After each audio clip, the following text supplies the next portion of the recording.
आणि आता धाराशिव मधली स्थिती आपण बघणार आहोत, कारण धाराशिवमध्ये भूममध्ये देखील जोरदार पाऊस झाला आणि ज्याच्यामुळे शेतीचं मोठं नुकसान झालेलं बघायला मिळतं। कारण ठिकठिकाणी पाणीच पाणी अशी स्थिती, पाझर तलाव फुटला ज्याच्यामुळे शेतीचं शेकडो एकर शेतीचं नुकसान झालंय। शेतांमध्ये अक्षरशः दगडमाती वाहून आली, अनेकांच्या विहिरी बुजल्या, तर निकृष्ट कामामुळे पाझर तलाव फुटलाय असा आरोप स्थानिकांनी केलाय। याच संदर्भातला आढावा घेतलाय आमचे प्रतिनिधी आप्पासाहेब शेळके यांनी, पाहूया।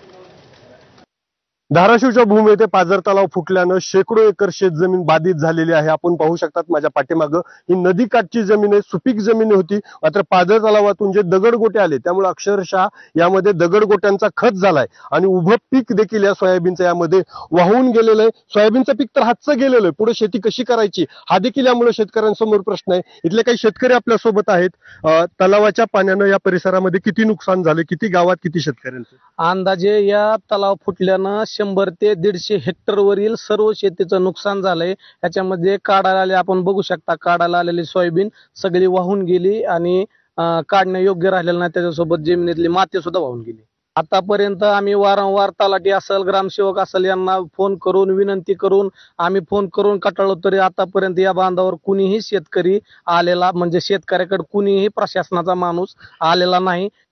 एकंदरच हातातोंडाशी आलेलं हे सोयाबीनचं पीक गेल्यानं शेतकऱ्याचं आर्थिक गणित कोलमडलंय आणि सगळ्यात महत्वाचं की ज्या दगडांचा खच या शेतामध्ये साचलाय, सुपीक जमीन होती तिथल्या जमिनीमध्ये आता दगड आहेत, पुढचं पीक घ्यायचं कसं हा देखील प्रश्न आहे। सरकारनं याचे तात्काळ पंचनामे करावे अशी मागणी आता शेतकऱ्यांकडून होती। आप्पासाहेब शेळके, एबीपी माझा, धाराशिव, भूम।